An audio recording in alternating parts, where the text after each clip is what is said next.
14 years old in Mississippi with my cousins, bro. Congratulations. After my mama found out about that, bro, I didn't smoke weed again till I was 18 out of my mama house. And you why don't did think you I do had that? plenty opportunities to do that shit? You don't think I had plenty opportunities in between to do that shit? Yes. The only reason I didn't do it because I was like, nigga, I'm not trying to deal with my motherfucking mama with this bullshit. It was plenty of times where the homies came by my crib late. Hey, cuz we got some bro. I didn't have morals. Bro, I was I didn't have morals. I wanted to smoke the weed. I wanted to get out. I wanted to, bro. Listen, I wanted to sneak out the house at 2:30 in the morning and go fuck the hoes with the homies. But guess what? The one time that I did that shit and came back and my mama locked me out and it was cold as hell outside and she would say, I say, bro, I will not do this no more because I ain't had nowhere to go. Hold on. All that was reality. Hold on. You weren't afraid of your mama. You was afraid of getting locked out in the cold, nigga. Bro, bro, I live with my mama. That's the only person who can lock me out is my mama. Bro, listen, hold on. Listen to what I'm telling you. I was afraid. Listen, there was a fear and a respect for my mama because I know some little niggas that was so motherfucking treacherous and didn't have respect for their mama. If their mama would have locked them out the house like that, nigga, they'd have kicked that door in. Bitch, who you locking out? Or they would have went to the trap house, or they would have hung out with or they would have smashed the window in and got in there and had the pole. I know that's what I'm saying. I know niggas who ain't had no respect for their mama because they people at their house wasn't living with no respect. So they like, bitch, you can't lock me out in no house because y'all up in this motherfucker living like motherfucker anyway. So that proves my point. It didn't have it wasn't the influence of the mama that drove him to that point. That was that nigga internals. No, that was the influence of the mama. Was that nigga internal. That was the influence of the mama. That was his respect. Bro, listen, check this out.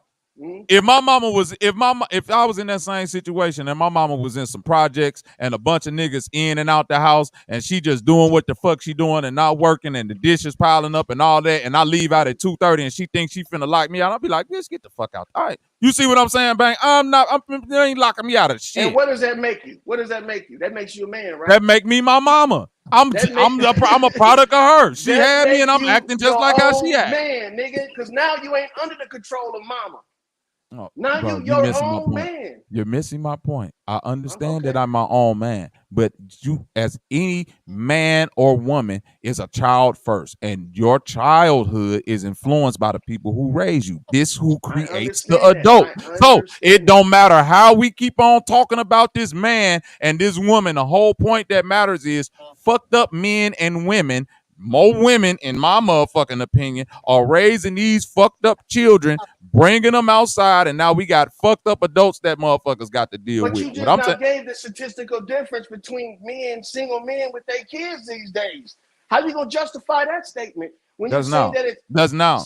We don't see. That's now. We don't get to see. We gonna need to wait another 10 years before we see the results of what it looked like as black men raising their children or single men raising their children by themselves when they start sending them babies out in the world. I understand. I got you on that point. You see what I'm saying? We didn't had at least 2-3 decades of a single womanhood. That's all I'm saying. I'm a firm believer it's not gonna happen overnight too. I understand that, but at the same time, I am unconditionally convinced that it's not the child and the mother relationship that's fucking up these kids. I am. Okay. I am, because that's, in my opinion, and I've seen it in my own household, children gravitate more to what their mother do than what their father do. If the father don't take participation in it. No. Bro, participation or not. Something about the energy of my, bro, listen, my babies, bro, I've been here in my babies' lives my whole fucking life. I don't know what it is about. And I'm finna tell you about this. My wife gonna supersede what I'm fucking saying. Nothing my wife gonna say gonna supersede me. It ain't about that. It's just about something is built in to a child to just say, mommy, mommy, mommy, mommy, mommy, mommy, mommy, not daddy. Mommy, I need this. Mommy, they fall, mommy. I'm trying to tell you. Some kids identify with their fathers before they identify with their mamas too, bro. I don't know about that. I'm not. Hey, listen, if you don't believe that, nigga, how you gonna believe that? I'm not debating that. Loyal. I'm not debating that. Loyal. I'm not debating that part. I'm not debating it. On that. What I'm saying is that I'm about to go medieval on your loyal. I'm not loyal. But again, because loyal like to use loyal. We not using it like Humlin said earlier. The exception ain't the rule. You see what I'm saying? You're right, so that's I'm not saying that don't happen. I'm saying that, yeah, I'm not saying that that don't happen. I'm saying you and I both know in most cases when a child wake up from a nightmare, mommy, when the child, you know what I'm saying, needs some shit, mommy, like it's just something about that mommy that resonate with a child. Like I see it in my own household. My wife get mad. My wife even get mad at me sometimes. Like, why these motherfuckers, like you hear all the time, they under you all the time. Why anytime they need something, the first thing they say is mommy.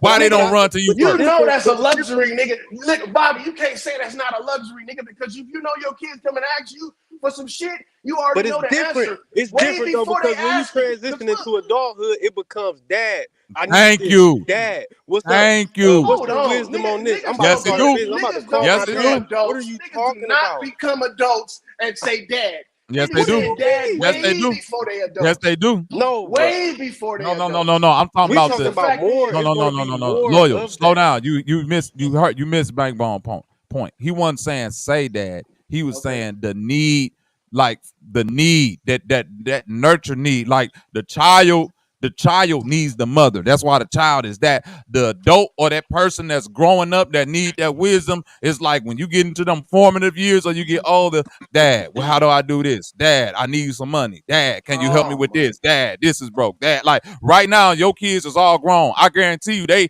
need you way more in their life on a things that they got going on than they need they mother. Not saying that they don't need their mother. It's a case by case situation. I understand that. It's a case by case situation. I get and that. And as Loyal. a kid, it's the same way. The case is this right here. Dad's more likely to say no than mom.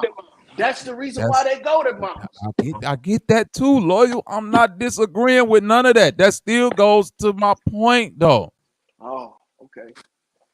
I'm not disagreeing with none of that. And of course the dad gonna say no more than mom. That goes still back into that nurturing and all of that shit because we gotta be the disciplinarians. We gotta be the ones that run a strict household and keep the shit in line and all of that shit. But at the end of the day though, bro, that's the shit that's gonna have them coming to us when they older, like, hey dad, I need advice on this. Hey dad, I need that. Dad, can you do this? Dad, can you do, like, come on now, man. We can't act idiotic to this shit. I understand that, bro, but the whole reason why we in this situation is because of the behavior we've been carrying on for all these years. Nigga, as a man, you don't run the house. You just run situations. A man is not a king. A man is a servant, just like the woman's a servant. Never said the man was a king. Family. All I'm saying is this right here, bro. When we change what we're doing, the women have no choice but to change what they do. No choice. False. Okay. All right. False. Where do you know that a motherfucker in a crowd don't act like the crowd? Where you know? Where do I know a person in the crowd that don't act like the crowd? Exactly. Plenty of time.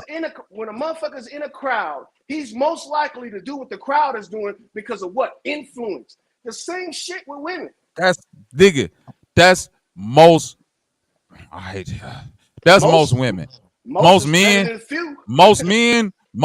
who are men and they self, they gonna look at the crowd like all y'all niggas goofy. Yep. Most men, for real. But that's yeah, man. You're gonna see about 1,000 crowds out there. But look, they're gonna be split up into groups like a motherfucker. It's gonna be a whole bunch of niggas want to be leaders and don't want to be a part of that other crowd. I kind of disagree to that. I feel like people in general just mob thinking.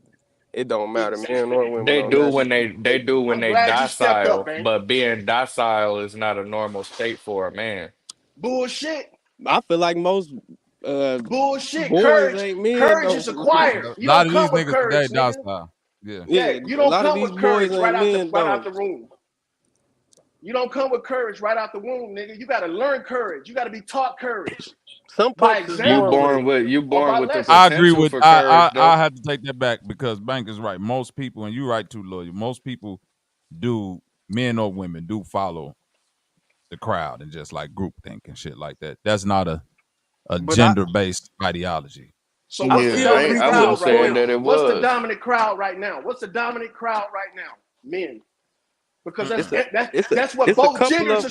Look, that's what both genders are striving to be. Women are striving to be equal to men because guess what? They're jealous of men's value. And men are trying to be whatever the fuck they trying to be. Women, I don't know. I don't know how the fuck we get to this point. Niggas is fucking up.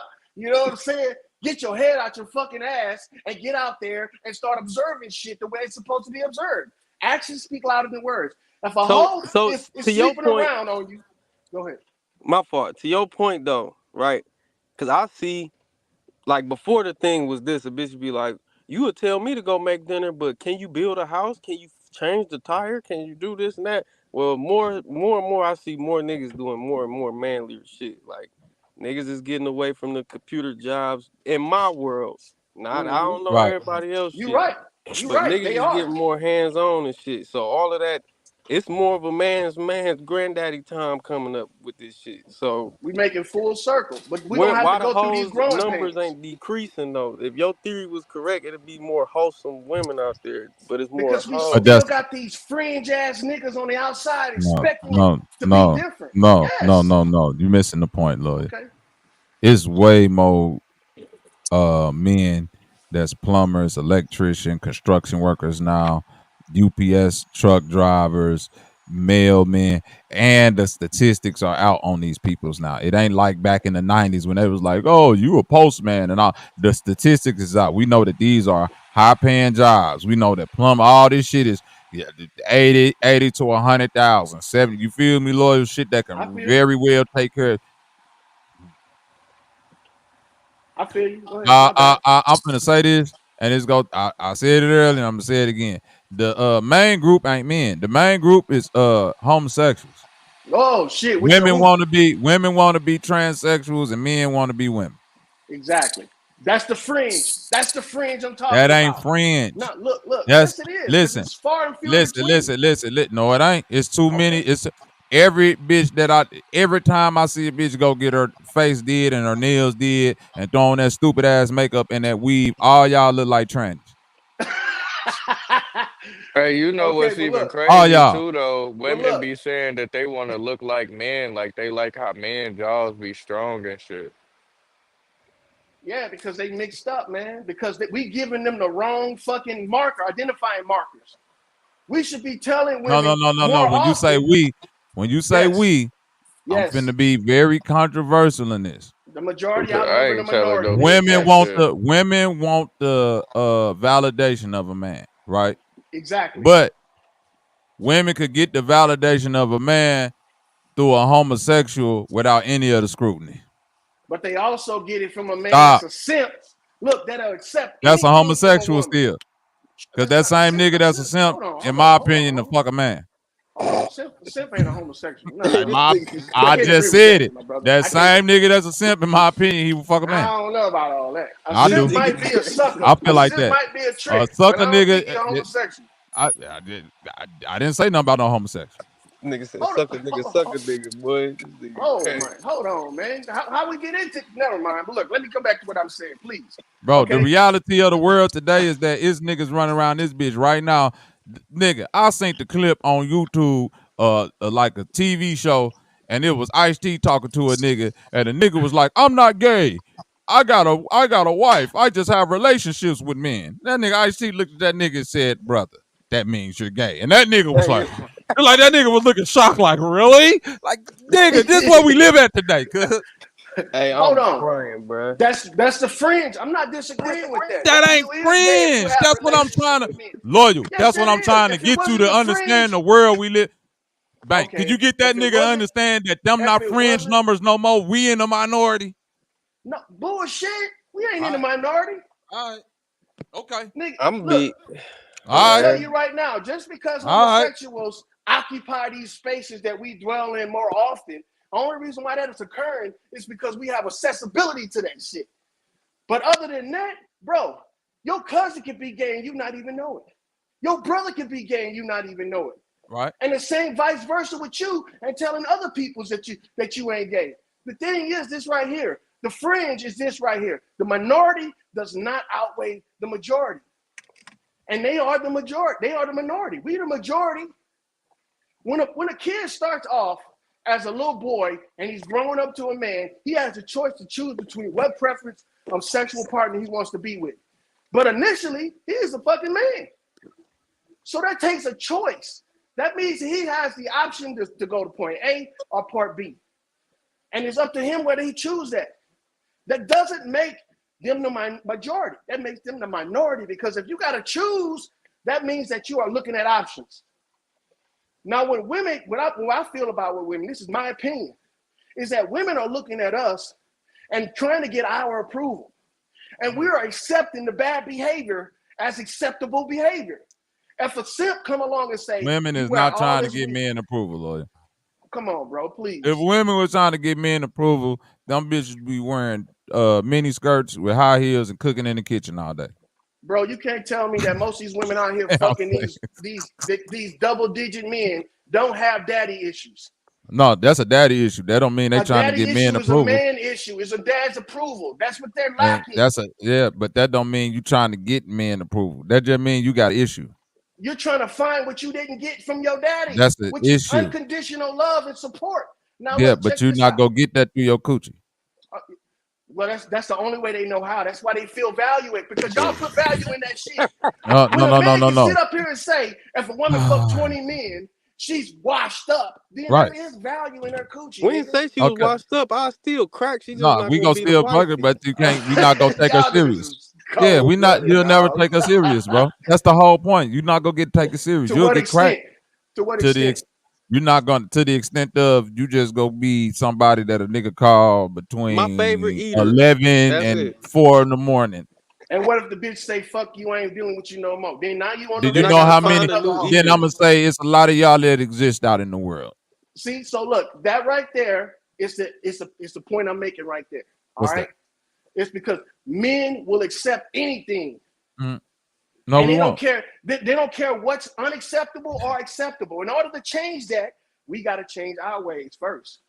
Listen, my daddy used to tell me like this: women got to give up their power of love. Men got to give up their love for power. Meaning that women control access to sex. Yep. Men control access to marriage. But from what you're saying, that's not the case no more. No. What it's still gonna be the case. That can't never be changed. How are we the minority then? How are regular men a minority then? You missing my point, brother. Okay, go ahead. My bad. You ain't let me finish. Just because a woman could get some dick, don't mean she can get provisions. Right? I'm sorry. What's the provision? Housing. Come on, monetary gain. Hold on. Okay, so let's think about this. She can't get provisions from you, but she can get provisions. I mean, welfare and listen to what I'm saying. Okay, go ahead. If you just said the thing they're seeking is unconditional, but they're seeking it through the rapid use of they coochie hole, right? The problem is that's like a fleeting stock, fool's gold. You can run that pussy play until it run out. And then once your looks run out and once your pussy well dry up, it's not going to be anybody around to look at you unconditionally and say, yo, old wrinkled up ass who can't suck and fuck no more, I still love you and will do anything to make sure you survive. See, this is the part of life this is why these motherfuckers would rather just lay down and die. Because when reality hit them, they say, I'm through living life because I don't want to get old and just be out here alone and still fucking, because the only people that's going to really want to be with you is motherfuckers that still want to fuck you. And who want to be old and just still have to suck and fuck to get attention? You don't want to just sit around with your grandkids and enjoy and drink lemonade and shit like that. No, but that's what the motherfucker said. That's why it's a lot of old bitter ladies out here that ain't had sex in the last 10 by themselves. They had no puss. They had no dick. Just lay and mad. 20 years, mad. Do you hear me, bro? They all mad. Day, every day. Every day they mad. And say there's just as many bitter men, because tell you the truth, men are out there seeking their mothers for approval. You want to know why I can't? You want to know why? You want to know why? You want to know why? No. Stop. I'm finna tell you why it ain't no more why. Let me get to you why. Go ahead. Because me why. everything you saying, loyal, you right. Men are out here, a vast majority of men out here trying to heal that hole where a whole ass mama done fucked them up or some shit like that. Boy, you absolutely right, loyal. You hear me? So when you got And then, hold on, wait a minute. And they might wait. All her daddies too, all of that. Whole ass daddy too. And they might get old and bitter just like that old ass lady. You hear me? And they both old and lonely and all. But you want to know something? You want to know something, lawyer? Go ahead. The pride, the ego of that old ass lady. She gonna be old and miserable and alone for a long time. You want to know why? Because at one point she used to be fine. And niggas used to give her everything she wanted, and that pussy used to be gold, and she ain't never have to never ask for nothing. That man on the other end, it don't matter who he is in life. He always know anything he ever wanted, he had to have something to get it. So when that nigga get old, he ain't gonna have no problem paying for whatever pussy he need to get him through the day. Hold on. When that no, don't nobody. That's the ego. You making my point. That's the ego problem. That old bitch, when she get old, her ego, that's why she can't get no dick. Am I lying, Delaney? She could be getting fucked right now if she want to give it. Delaney, listen to me. She could be getting piped down right now, Delaney, if she want to drop that bag off, but her ego won't let her do it. Listen, if she wanted to, all she got to do is walk out to the corner. It's about 5 old niggas out there ain't had no play in the last 10 years. Every last one of them niggas ready to go. You wouldn't even have the term sugar mama if it wasn't possible for a woman to buy dick. And you got niggas out there like Bankbone that'll give it to but you got to remember, these women are used to being pampered in early life. They're not trying to turn into what they was getting, bro. Sugar mama, bro, a sugar mama is a bitch that had the bag forever. You hear me? Don't hide in the corner, nigga. Listen to me. Listen, ain't nobody hiding. A sugar mama is a bitch that had the bag her whole life. You hear me? A sugar, bro, nigga. Listen to me. Most women who sugar mamas, bro, I can scope them out right now, bro. A woman that's gonna be a sugar mama in her life, bro, she ain't never had a problem buying something for a nigga. This the girl, if you ask her in high school what you did for your boyfriend when you was in high school, she used to buy that nigga Jordans. Yep. She used to get that nigga, you see what I'm saying? She used to get that nigga clothes when she worked in the little clothing store. She used to do right from a young age. She ain't never had no problem tricking a bag on no nigga. So when she get older, if she ain't got nobody, she ain't gonna have the problem spinning the bag on it now. Bro, listen to what I'm telling you though. We can't take the exception, loyal. You keep doing that. Stop taking the exception and making it the rule. You know that ain't the rule, loyal. I'm not saying that don't exist, but you know that is not the rule. I'm only dealing with majorities, loyal, today. You know that ain't the majority. You know that exists. I'm not denying you that don't exist, but that's not the majority. The majority of women have been getting pampered their whole life. And when it get to a point in time where if they've been using their pussy power for everything, and once that well dry up, the ego can't take it and they don't know how to spend their own money. Lord, I done seen this before. I feel you. But look, check this out. Like you said, the woman starts off young, buying and paying for shit for her boyfriend. Where did she get that from? She got that from her dad, accepting that type of behavior and not warning her of the niggas that will take advantage of her. But then she grows up and learns, I ain't got to spend my money. I can use what God gave me and just use this shit right here. And that's how she starts to manipulate the scene. But it all starts women with ain't dumb. All women is hypergamous. Listen, women is hypergamous, bro. So if a woman is lacking, if she feel like she lacking in one area, she gonna make up in another area in order to get what she wants. These ugly females, elaborate. Like for instance, if a female ain't got no ass and she ugly, she'll trick off a bag just to get the nigga that she want because she practices hypergamy. Like these females ain't just out here like thinking that they can just get anything they want with their pussy. Bitches know that there's pussy everywhere. What I'm telling you, bro. Oh, when you got a whole generation of simps, they can. No. Yes. Still gotta have something to stand out about you or something, bro. Bro, you got niggas out here that'll fuck anything that moves.